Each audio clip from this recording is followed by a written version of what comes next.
Bonjour à toutes et à tous et bienvenue dans cette nouvelle vidéo consacrée à la version japonaise de Final Fantasy Brave Exvius. On va parler cette fois de la nouvelle bannière qui est arrivée en même temps que la dernière vague d'enchantement et qui ajoute 4 personnages originaux de Final Fantasy Brave Exvius, avec au passage eh bien l'un des héros de la saison 2 de l'histoire, donc ce coup-ci c'est Fina, après Laswell et Sakura, qui bénéficient d'une version native 5 étoiles. Ma foi très intéressante, elle est accompagnée de 3 autres personnages, donc des petits nouveaux. On va voir ça en détail par l'intermédiaire du Story Event qui est arrivé en même temps. Je ne fais plus les présentations, les Story Event, vous savez comment ça fonctionne désormais. Mais donc sur la version japonaise, on a également la possibilité de tester les nouveaux personnages qui sont proposés dans la bannière actuelle, dans des versions données par les développeurs, c'est pas des persos de la liste d'amis. En tout cas c'est bien pratique pour voir un peu ce qu'ils ont comme capacité. On va commencer par le natif 3 étoiles rapidement, donc il s'agit de Oin, qui n'est intéressant que pour sa récompense de confiance. Un katana qui augmente de 110 points l'attaque physique, qui fait des dégâts de glace, et qui augmente également de 25% les dégâts physiques contre les bêtes, les oiseaux, les ennemis aquatiques et les plantes. Donc une bonne récompense de confiance, et de toute façon voilà, c'est juste ça qui a de l'intérêt sur le personnage. Derrière, au niveau des passifs, il n'y a pas grand chose, hein, 10% de MP, 10% d'attaque physique, 20% de résistance naturelle au feu et à la glace, il a également 10% de résistance aux altérations d'état, ce qui est un peu ridicule, et à côté, il n'a pas grand chose d'autre, hein. Il a quelques magies, Cure, Cura, Ezuna, Blizzard et Blizzara. Une capacité de soutien ici qui augmente de 100% la vitesse de remplissage de la limite burst d'une cible durant 2 tours. Là on a 2 sorts qui augmentent chacun de 100% la résistance à un élément d'une cible durant 3 tours, là la glace, là le feu, et enfin il a 2 attaques élémentaires de glace. L'une fait 180% de dégâts physiques sur tous les adversaires et l'autre 300% de dégâts physiques sur une seule cible. À chaque fois que ce soit celle-ci ou celle-là, ça diminue au passage de 30% la résistance au feu et à la glace. Voilà, rien de très intéressant pour le personnage malheureusement. Et il en va un peu de même pour le natif 4 étoiles de cette bannière qui n'est réellement intéressant que pour sa récompense de confiance, qui est un excellent accessoire donnant 45 points d'attaque magique sur le porteur, un peu de la même manière que la récompense de confiance de Desch qui donnait 45 points d'attaque physique. Donc c'est plutôt cool parce que jusqu'à présent on n'avait que des accessoires donnant au maximum 30 points d'attaque magique pour un perso, et sur certains mages comme Lunella par exemple qui peuvent très facilement atteindre le fameux cap des 300% de bonus maximum sur une stat, eh bien il est plus intéressant de donner des accessoires proposant de la stat brute plutôt que du pourcentage. Donc en cela, la récompense de confiance de ce toutou est très intéressant. Un toutou qui s'appelle Wado. D'ailleurs c'est bien, ça change des habituels humains. Mais bon, le personnage n'est malheureusement pas terrible, hein. Niveau passif, il a un 20% de points de vie, un 10% de MP, 10% de défense physique. Il réduit également de 50% les rencontres aléatoires dans les zones d'exploration, et il a 2 masteries, une première qui augmente de 30% l'attaque magique lorsqu'il est équipé d'un projectile, et une autre qui augmente de 30% l'attaque physique lorsqu'il est équipé d'un katana. Bon, à côté de ça, c'est un personnage plutôt orienté ninja, donc avec des capacités hybrides. Il a quelques petits sorts utilitaires comme la possibilité de se camoufler, de lancer des objets ou de voler un objet à un adversaire. Il peut également fuir à 100% les combats avec une smoke bomb, et à côté il a quelques attaques hybrides de terre, de lumière et d'eau qui font grossièrement du 400% de dégâts hybrides, soit sur une seule cible, soit sur tous les adversaires, hein, suivant la capacité. Je vais pas faire le détail complet du truc. Il a également une autre attaque hybride non élémentaire, mais qui peut poser 2 altérations d'état entre poison, silence et paralysie. Bon, après, il a quelques petites choses utilitaires pas trop mal. Il a notamment 2 attaques hybrides, l'une de terre et l'une de lumière, qui en plus de faire des dégâts, diminueront au passage de 60% la résistance à ce même élément, donc moins 60% de résistance à la terre ici, et moins 60% de résistance à la lumière par là. Il a aussi cette autre capacité, donc qui lui donne une esquive pour les 2 prochaines attaques physiques qu'il devrait subir durant 3 tours, et qui aussi débloque pour le prochain tour 2 nouvelles attaques hybrides qui ont 1000% en multiplicateur, ce qui est plutôt puissant. Malheureusement il n'a pas de très bonnes stats derrière pour en bénéficier autant que l'on voudrait, et ces 2 attaques aussi élémentaires de terre et de lumière qui diminuent elles aussi de 60% la résistance à ce même élément durant 3 tours. Il a aussi 2 sorts de soutien à 40 MP, donc qui augmentent de 60% la résistance à la terre ici et à la lumière là, de tous nos personnages, et qui diminue les dommages reçus de 20%. Voilà, tout cela durant 2 tours. Bon, pourquoi pas, et c'est à peu près tout, voilà. J'ai peut-être oublié quelques autres capacités. Ah oui, celle-là à la limite, ce que je peux mentionner, qui fait un peu de la peine, c'est un buff qui augmente de 40% l'attaque physique et magique de tous les alliés durant 3 tours, mais ça enlève au passage tous les buffs qui étaient appliqués précédemment, et pas les debuffs. Hein. Si on subit un debuff de la part de l'adversaire, il ne sera pas supprimé en lançant cette capacité, c'est bien juste nos propres buffs qui sont annulés, donc ce qui est un peu bête, surtout que derrière, un plus 40%, bon bah c'est un petit peu nul désormais sur la version japonaise. Et c'est pas sa limit burst qui rattrapera beaucoup le personnage, puisque c'est encore une fois des dégâts hybrides. De base c'est du 680% de dégâts hybrides sur une cible, au maximum c'est du 800% de dégâts hybrides. Par contre, au passage, lorsqu'on lance la Limit Burst, ça aura également pour effet de diminuer de 25% les dommages reçus pour toute l'équipe durant 2 tours. Malheureusement, ce n'est pas un pourcentage qui augmente avec la montée en niveau de sa Limit Burst. Ça reste fixe à 25% de mitigation de dégâts. Donc, eh bien voilà, les 2 persos accessibles de cette bannière, le natif 3 étoiles et le natif 4 étoiles, sont principalement intéressants pour leur récompense de confiance et pas grand chose d'autre. Par contre, les natifs 5 étoiles, eux, sont très très cool, à commencer par Kunshira, un petit chat assez particulier. On a encore une fois affaire à un attaquant hybride, mais cette fois-ci un attaquant hybride qui vaut davantage le détour. Déjà au niveau de ses passifs, il est plutôt bien desservi, il a un 20% de points de vie, un 30% d'attaque magique, un 30% d'attaque physique, et il a également quelques petites choses en plus au niveau de ses passifs. Donc déjà un passif qui augmente de 50% les dégâts physiques et magiques qu'il produira contre les bêtes, les humains et les esprits. Ça se prend toujours, hein, surtout que c'est à la fois physique et magique, hein, pour un hybride c'est parfait. Il a une ambidextrie, mais une ambidextrie qui concerne seulement les bâtons de mage et les épées. Mais ça va plutôt bien tomber pour lui, puisque derrière il a également une mastery qui augmente de 30% son attaque physique et magique lorsqu'il est équipé d'une épée, et encore de 30% son attaque physique et magique lorsqu'il est équipé d'un bâton de mage. Ce qui fait qu'au total, avec les bons équipements, il a plus 90% d'attaque physique et magique par les passifs. C'est vraiment très très bon là pour un hybride. En tout cas, va falloir le jouer équilibré, mais ça va. Hein. Pour ce qui est des épées et des bâtons de mage, on est plutôt bien servi entre la récompense de confiance de Sylvia et la récompense que l'on obtient en battant la Bloody Moon. On a de quoi faire à la fois pour ces 2 types d'armes. Ensuite, il a un auto-refresh. Il a également Osmose Blade, donc pour absorber les MP d'une cible. Et derrière, alors il a une attaque neutre hybride dont on parlera à la fin, mais sinon il a un panel de sorts élémentaires plutôt intéressant, et on pourrait comparer ce personnage un petit peu à un chevalier oignon, mais version attaquant hybride, et avec davantage de possibilités en plus, donc c'est vraiment très très cool, qui peut frapper sur du feu, de la foudre, de l'eau, du vent et de la lumière, et il a 3 déclinaisons de chacun de ces éléments en capacité, donc on va passer rapidement dessus.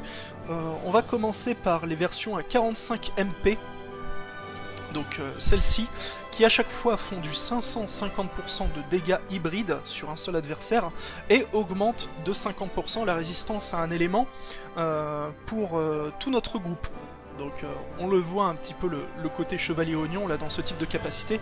Alors pour l'attaque de feu, on augmente de 50% la résistance à l'eau. Pour l'attaque de foudre, on augmente de 50% la résistance à la glace. Pour l'eau, de 50% la résistance au feu. Pour le vent, de 50% la résistance à la terre. Et enfin pour la lumière, on augmente de 50% la résistance aux ténèbres de toute l'équipe durant 3 tours. Voilà. Ensuite, on a les déclinaisons à 38 MP.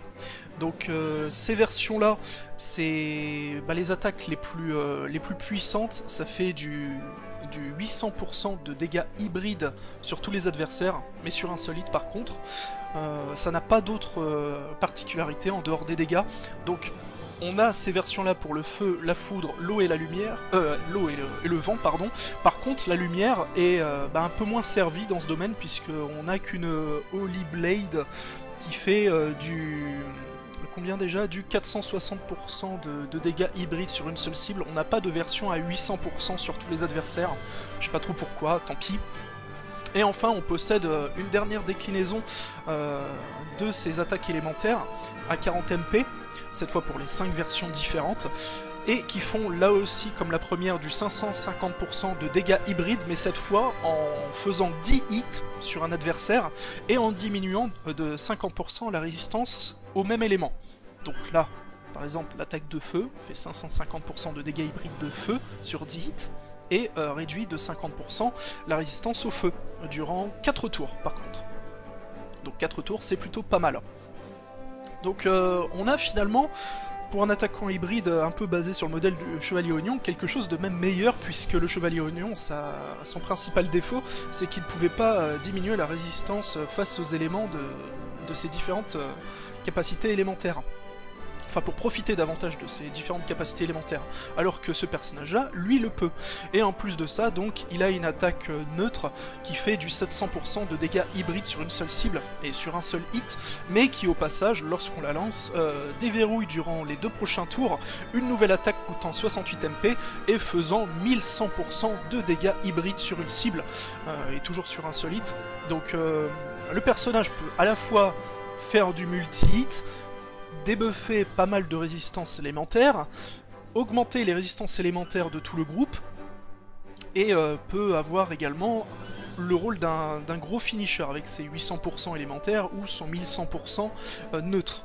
Donc très bien. Il a également une bonne limit burst qui fait du 1320% de dégâts hybrides sur une seule cible, et qui peut aller jusqu'à 1800% de dégâts hybrides si on monte la limit burst au niveau max.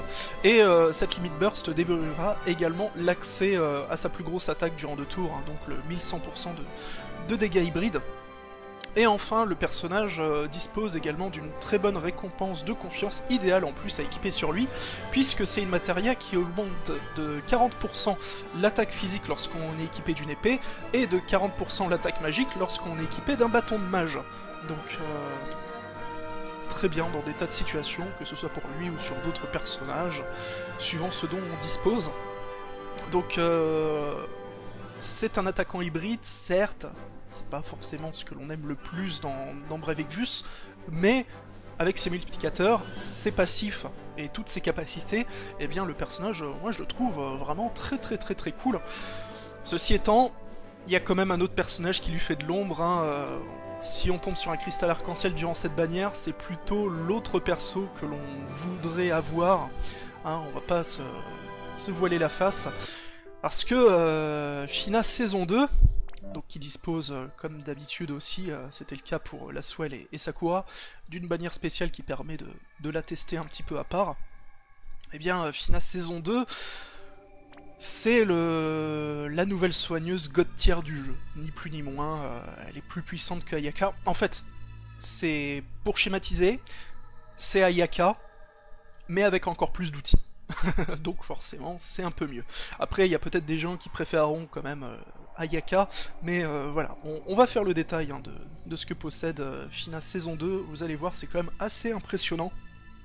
Donc déjà, sa récompense de confiance, qui est plutôt pas mal, un chapeau qui augmente de 24 points l'attaque magique, et de 51 points la défense magique, et qui donne l'effet d'un ruban, une immunité totale à toutes les altérations d'état, donc c'est plutôt cool. Surtout sur un soigneur, d'être immunisé aux altérations d'état. Alors on va commencer par ses passifs. Elle a déjà énormément de bons passifs, hein, 20% de points de vie, un 30% d'attaque magique, un 30% de défense magique. Elle a également deux masteries. Donc une première mastery qui augmente de 50% son attaque magique lorsqu'elle est équipée d'un bâton de mage, ou de 50% son attaque magique si elle est équipée d'un fouet, et un autre mastery qui augmente de 50% sa défense magique si elle est équipée d'un sceptre de soigneur, ou d'un arc. Donc, on peut la builder côté soigneuse, côté attaquant magique, suivant ce que l'on préfère. On peut même faire un peu des deux en même temps, c'est d'ailleurs très très jouable, hein, en lui mettant une ambidextrie et les deux types de bâtons, voilà, on aura au total 80% d'attaque et de défense magique, ce qui est déjà très très très très bien. Mais ça ne s'arrête pas là, hein. Elle possède, alors en autre passif, un 15% de points de vie, et un auto-refresh, donc 35% de points de vie en passif pour un soigneur, c'est plutôt cool. Elle est également immunisée de base, pardon, au sommeil, au silence et à la paralysie. Elle a un 40% de MP supplémentaire par là, avec en plus, attendez 2 secondes, non, parce que j'ai la liste de ses capacités à côté, mais c'est tellement le foutoir vu le nombre de passifs qu'elle a et tout, que c'est difficile de voir lequel est le bon dans la liste. Ah oui, ok, donc ça donne 40% de MP et en plus une immunité à la pétrification, hein, comme si elle en avait déjà pas assez, donc d'immunité à des altérations d'état. Donc bah déjà niveau passif, le personnage est très fort. Elle a en plus 2 contres. Donc un premier contre qui a 50% de chance de survenir, c'est celui-ci, qui fait 210% de dégâts magiques de lumière sur tous les adversaires, en prenant en compte la stat de défense magique et non pas la stat d'attaque magique pour faire des dégâts. Et un second contre qui a 20% de chance de proc lorsqu'elle se reçoit une attaque, et qui lui fait lancer un soin sur toute l'équipe, un peu moins puissant qu'un Kuraja, mais voilà, un contre-soin c'est toujours très très bien. Bah on va passer ensuite sur ces différentes capacités. Donc déjà les magies, bon, on va pas faire le détail, mais concrètement, elle a exactement la même chose que Ayaka. Donc elle a un Izuna en zone, elle a un High-Res, elle a une auréole, donc considérée en magie blanche, que l'on peut dual-caster. Elle a Kurada, donc le sort de soin suprême qui remet énormément de points de vie à tous les personnages. Elle a Osmose, donc pour absorber les MP, c'est très cool. Elle a Ultima, pourquoi pas, on prend toujours, et elle a Dispelga, ainsi qu'un petit scan. Bon, en fait, j'ai dit que je faisais pas le détail, au final, si, j'ai fait quand même le détail. Donc, bah, un très bon panel de sorts. Et en plus, pour supporter tout ça, eh bien, elle a Dual Cast nativement. Pas Dual White Magic, pas Dual Black Magic, non, un Dual Cast, pour utiliser tout ce qu'elle veut. Parfait. Alors, après, au niveau de ses capacités spéciales, elle a un Untrust. Donc, Untrust, pour rappel, ça permet de transférer sa propre jauge de Limit Burst vers un autre allié, pour qu'il puisse monter sa jauge de Limit Burst, donc ça c'est toujours très pratique. Elle a quelques sorts d'attaque, donc un sort de ténèbres, c'est ni plus ni moins que le Dystopia de Majin Fina, donc qui fait de base 280% pardon, de dégâts magiques de ténèbres sur tous les adversaires, et dont la puissance augmente à chaque nouvelle utilisation. Ça augmente de 160% les dégâts à chaque fois qu'on le fait, et stackable 3 fois au total. Donc là ça prend par contre la stat d'attaque magique, hein, pour être utilisée. Et ensuite on a 2 attaques de lumière, donc une première à 45 MP qui fait 525% de dégâts magiques de lumière répartis sur 7 hits et sur une seule cible, et qui prend en compte la stat de défense magique pour faire les dégâts. Et une autre attaque à 54 MP qui fait 360% de dégâts magiques de lumière sur tous les adversaires, toujours en prenant en compte la stat de défense magique pour son utilisation. On retrouve d'autres capacités que possède également Ayaka et d'autres personnages encore. Donc l'équivalent d'un Kuraja et qui soigne toutes les altérations d'état en même temps. Par contre c'est une capacité donc ça peut pas être dual cast. On a Mega Phoenix hein, donc qui ressuscite tous les personnages avec l'intégralité de leur point de vie. Elle a aussi une régène de points de vie donc qui reste effective durant 3 tours sur toute l'équipe et qui augmente également entre 1 et 3 cristaux de limit burst toutes les jauges de l'équipe. En fait ça change de ce qu'on a habituellement avec une capacité qui augmente la vitesse de remplissage de la limit burst. Là à la place ça donne directement une petite portion de limit burst, donc plus ou moins importante suivant les personnages. Mais c'est très très cool.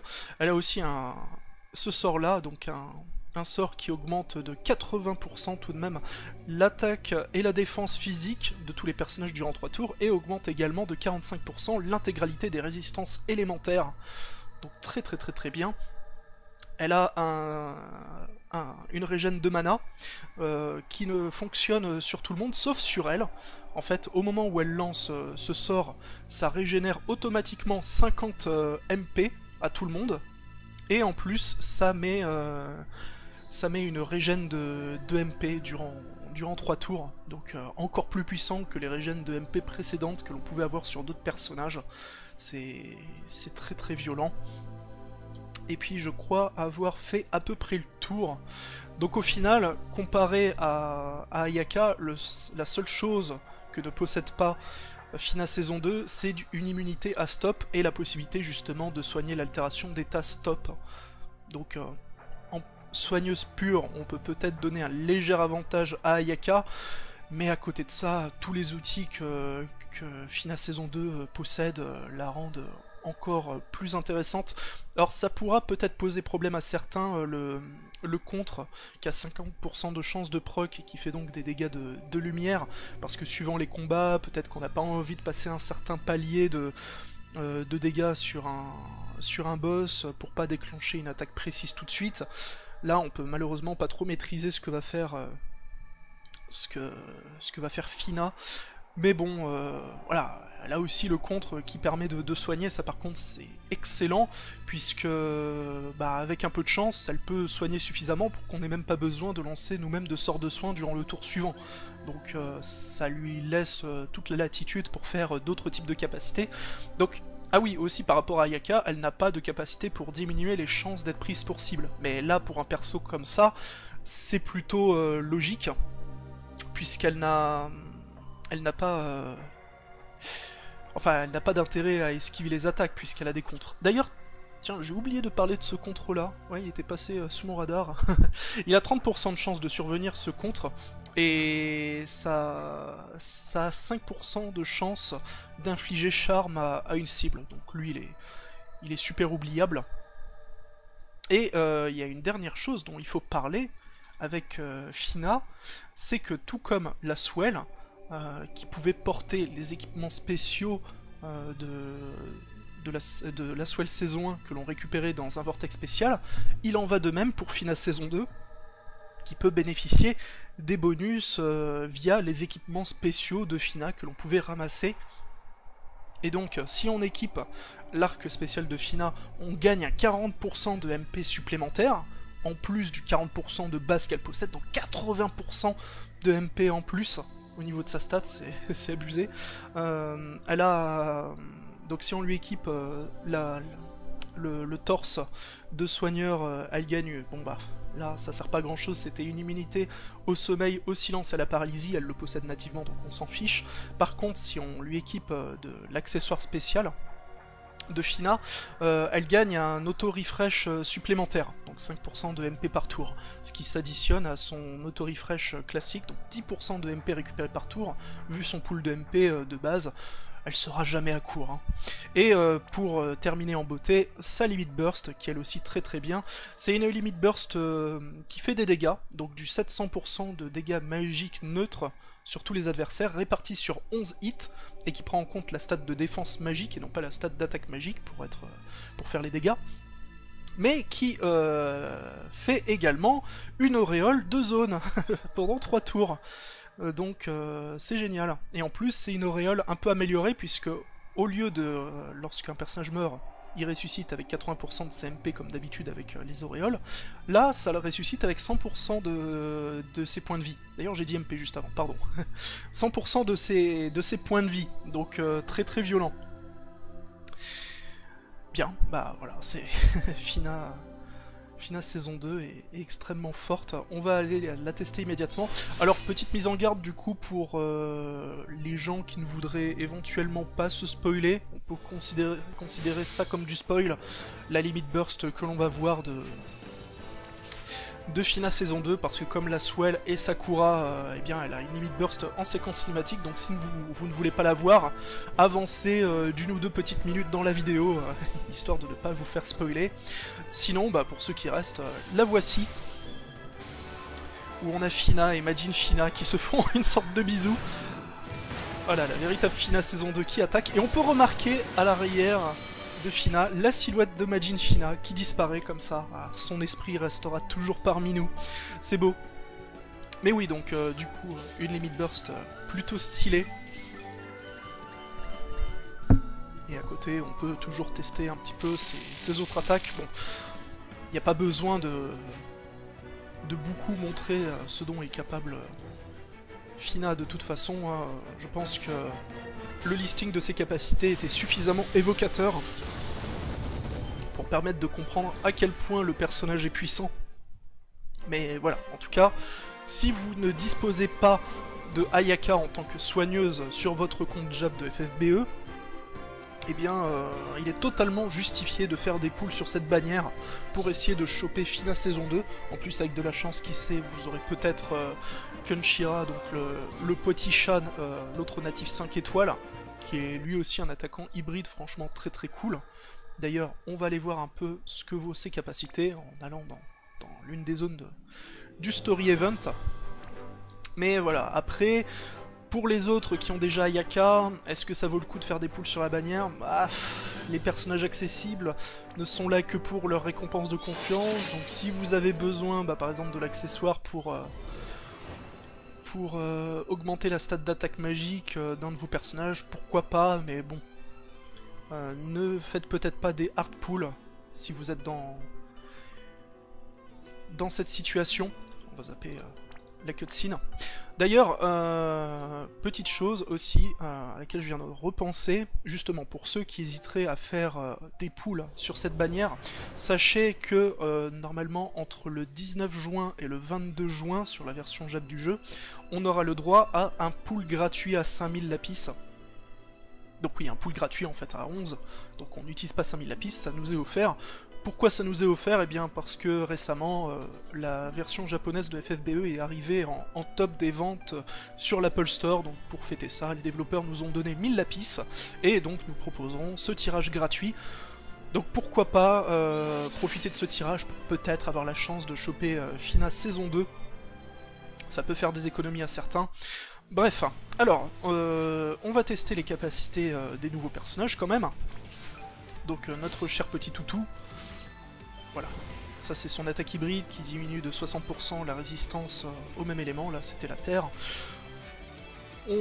Avec le petit chat, on va faire cette attaque-ci par exemple. Donc ça c'est la grosse attaque hybride à 800% de dégâts sur toutes les cibles. Un seul et unique hit. Bon, on peut faire attaquer Oin aussi, qui est pas très intéressant, mais par contre j'aime beaucoup l'animation de son attaque de base, par l'espèce de grosses vagues de glace, plutôt stylé. Sinon, une autre attaque hybride, donc ça c'est le multi-hit normalement. Non, je me suis trompé, ça c'était celle qui augmente la résistance à l'élément opposé. Bon bah, comme ça vous pouvez le voir, on a fait une attaque de feu, on augmente la résistance de 50% à l'eau pour toute l'équipe durant 3 tours. Et tiens, on va faire de même avec le dodge. Voilà. Là ça augmente de 60% la résistance à la terre, et ça met la mitigation de dégâts de 20%. Bon. On va se contenter d'attaquer maintenant, pour essayer de charger un petit peu les limites burst de l'équipe, et pourquoi pas voilà, montrer les limites de ces nouveaux personnages. Oh. Il y a des poses de victoire que j'aime bien, genre la pose de victoire de Wado, le toutou, où il s'enterre et il y a juste un petit tuba qui dépasse. C'est plutôt stylé. Par contre, la pose de victoire de Kenshira, le chat, ah j'aime pas du tout. Il se met sur ses deux pattes arrière, mon dieu. Pourquoi, pour une fois que l'on a des personnages autres que des humains, on a cet animal qui a envie de ressembler à un humain en se mettant sur ses pattes arrière? Sérieusement, reste à quatre pattes, tu es très bien comme ça. Bref. Allez. Essayons de monter les jauges de Limit Burst. Alors on peut s'aider un petit peu justement de Owyn avec sa capacité de support. Voilà, pour monter un peu la Limit Burst de Wado. Bon, ça n'a pas eu énormément d'effets, ce n'est pas grave. On peut voir la limite de Owyn.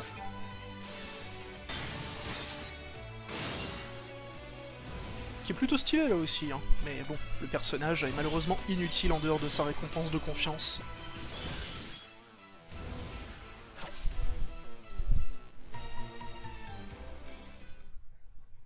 Voilà, et donc au prochain combat, on devrait pouvoir voir les deux autres Limit Burst.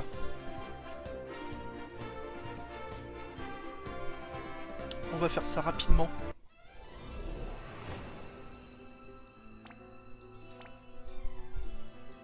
Ok.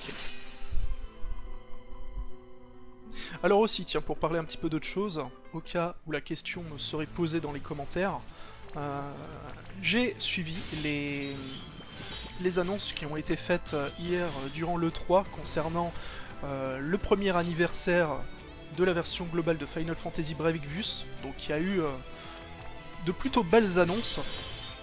Et je suis même tenté de dire que ce qu'ils vont proposer pour les 1 an de la version globale, c'est mieux que ce qui avait été proposé pour les 1 an de la version japonaise.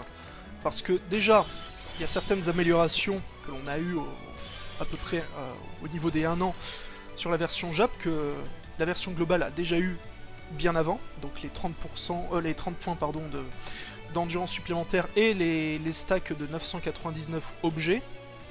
Mais par contre, la version japonaise avait reçu 50 emplacements d'inventaire supplémentaires pour chacun des compartiments disponibles dans le jeu, donc personnages, matières premières, équipements et matérias. Par contre, pas pour la liste d'amis.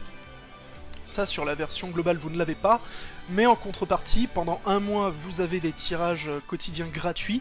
Sur la version japonaise, je crois que ça avait duré qu'une semaine ou 10 jours, un truc comme ça. En plus, vous allez avoir un tirage à 5000 gratuit.